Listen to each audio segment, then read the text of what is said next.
welcome back to Booze Reviews in Black and White. I am Bane, and this is D'Amica. Today we're actually bringing another dark beer. I know, we've done so many dark beers, and I apologize. We actually are getting a lot of the spring brews in, and I'm excited for that. Those are coming.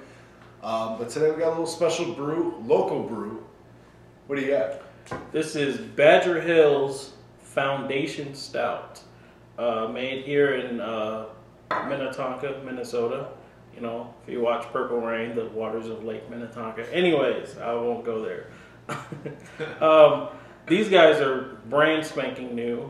What are they coming up on? Maybe a year now. But they're a little different. We've done videos on another brewery called Lucid Brewery, or Lucid Brewing Company, and they are kind of partners with Badger Hill. It's called an alternative proprietorship, an alt prop. It's not very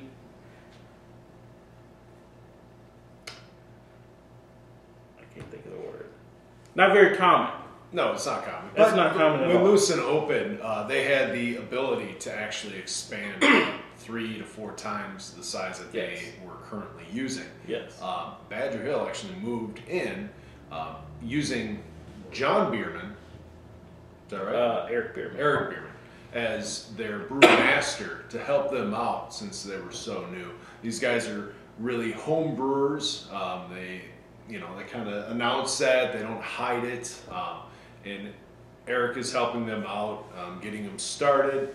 They were talking about maybe moving south of the cities, maybe in the future. But that was just speculation. Correct. And stuff like that. But they have 2 or 3 beers out now. They have 3. 3. This was their first one they were trying to go for. This is the third one. This is the third one. Well, this is when they first started brewing this one, but then they finally perfected it, brought it out. But they also have a, let's say they have their traditional. They have a rye ale, and then they have an MSB, Minnesota Special Bitter, just American bitter beer. It's pretty good. All 3 of them are, but we're gonna do this one today. Mm-hmm. Just real quick, I know it gets boring, but just the all prop thing for a lot of you home brewers out there that are looking to maybe scale it up a little bit. What the all prop does is you get a federal license.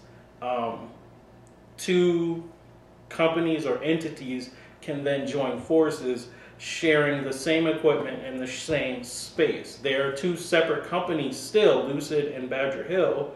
They pay separate taxes, separate distribution, separate everything, except for when it comes to the equipment. They can share the equipment and share the same facility. What was cool about that is financially, it worked out for both of them, because Lucid was already up and running, doing their thing. They couldn't afford a bottling line. They couldn't afford the extra, I forget what other tanks they needed, or that they would have liked to have a little bit more production. But Badger Hill stepped in. They had already been on a journey for like 3 years, working their way up to getting a facility, getting their tanks in order and stuff like that. And the opportunity presented itself, and they were like, hey, let's see if we can make this work. So Badger Hill came in using the existing Lucid facility and tanks and all that kind of stuff, equipment, and they're like, well, we'll buy a bottling line. We'll buy these extra fermenting tanks and this and that. So it worked out for both of them.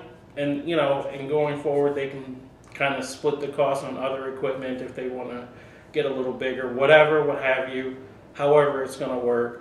But I thought that was kind of a cool idea, because I know it costs a lot of money to get started up trying to do a brewery or a brew pub or anything like that. So tanks are expensive. Cool. They are very expensive. But it's nice to see companies working in that fashion. Exactly. I mean, in today's kind of industry, it's crazy. It's tough. How these it's companies really screwing tough. each other. Yeah. But getting back to the beer. Yes. Foundation Stout. Okay, Badger Hill Foundation Stout. This is 6.3% alcohol by volume. Dark, dark, dark. Nice head. Got some pictures we'll throw up there. But let's dive into it. Yeah, nice chocolate brown color.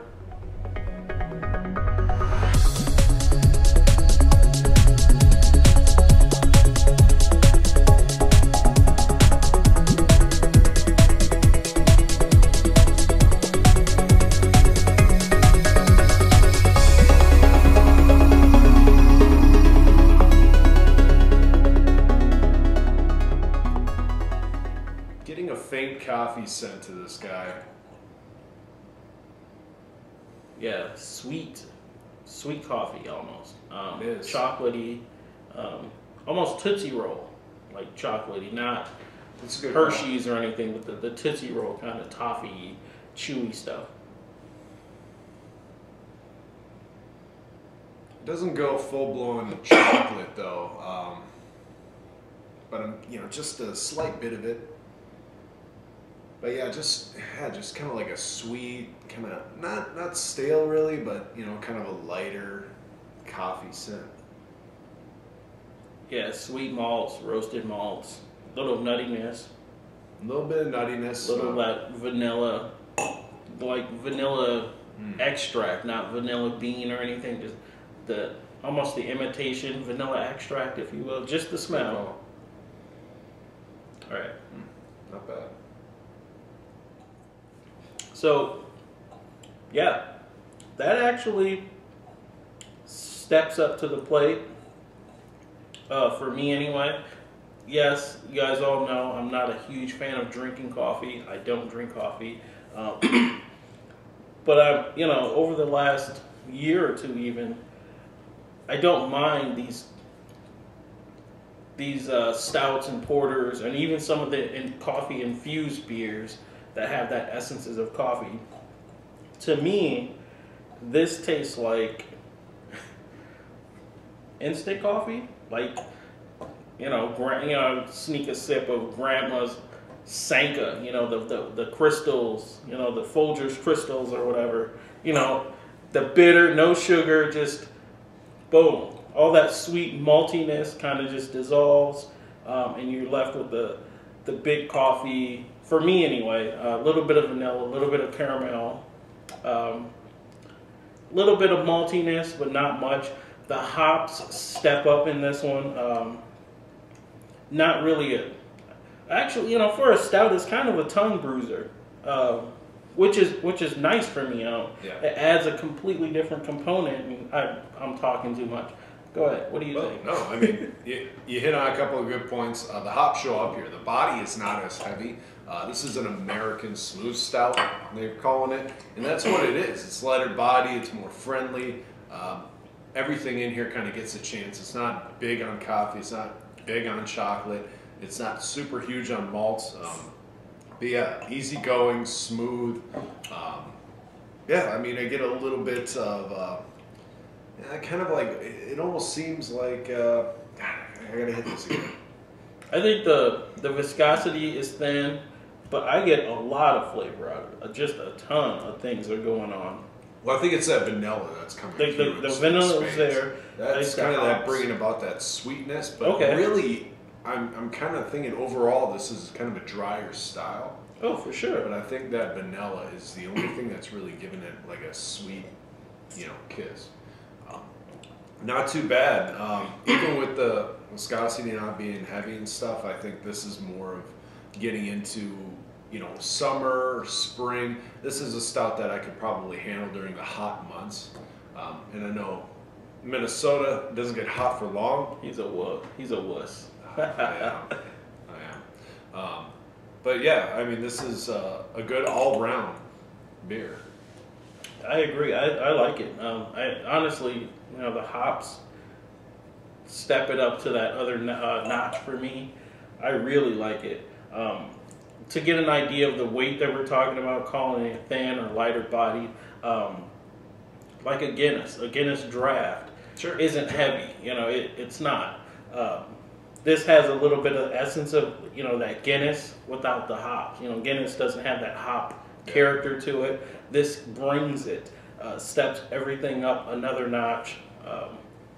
I personally think this would blow Guinness out of the water in a side-by-side for my palate, but maybe not yours. You know, if you like the maltier, almost sweet, creamier style of stouts, more power to you. Drink what you like. I'm ready to rate this. Go ahead, yeah. I'm going to give this a solid, actually slightly better than solid. I'm going to give this an 8.75. Wow. I really like this. Badger Hill, newer company. I like their other beers, and I hope that we bring them on the show soon. This guy right here, not too bad for an entry-level stout. Let's do 8.2. I think you did a fine job. You know, you mentioned earlier that they hired Lucid Brewing's Eric Bierman to brew as their brewmaster. I'm very interested to see what Lucid brings out for a stout, but because they don't have one yet. Yeah, maybe that's why they have that hoppier, that character that we've had all three of their beers or four of their beers. Yeah, you can kind of taste that. You know, Eric's almost influence, even though it's not his recipe. Yeah, you can tell that he's bringing something to their table. So that's kind of cool. I don't know. I wanted to do one more thing. Badger Hill. It was just kind of funny. We were talking about the name, and D'Amico said I didn't like the name, and he didn't. I didn't necessarily say it that way. So if you guys ever do watch this, it's not like I hate your name or anything. I just thought the marketing was a little weird because you're in Minnetonka. I didn't realize you're doing the co-merger with Lucid or anything like that. But yeah, interesting. Badger Hill comes from their names, the translations, all that stuff. So it's not a merger, though. I know it's not a merger. They're but very separate. The collaboration type. Yes and no. Hey, you guys saw. You want to fight me on that? You want to fight me on that? Yes, I do. All right, whatever. You guys saw what I said earlier. Yeah, I'm right. He's not. I'm just kidding. All right. Well, thanks for watching. Go check them out, Badger Hill. You can only get it locally, so I'm sorry for you guys who are watching out of state and so forth. Sorry. But check us out on Facebook, follow us on Twitter, subscribe here on YouTube, all that other good stuff, and of course, as always, peace.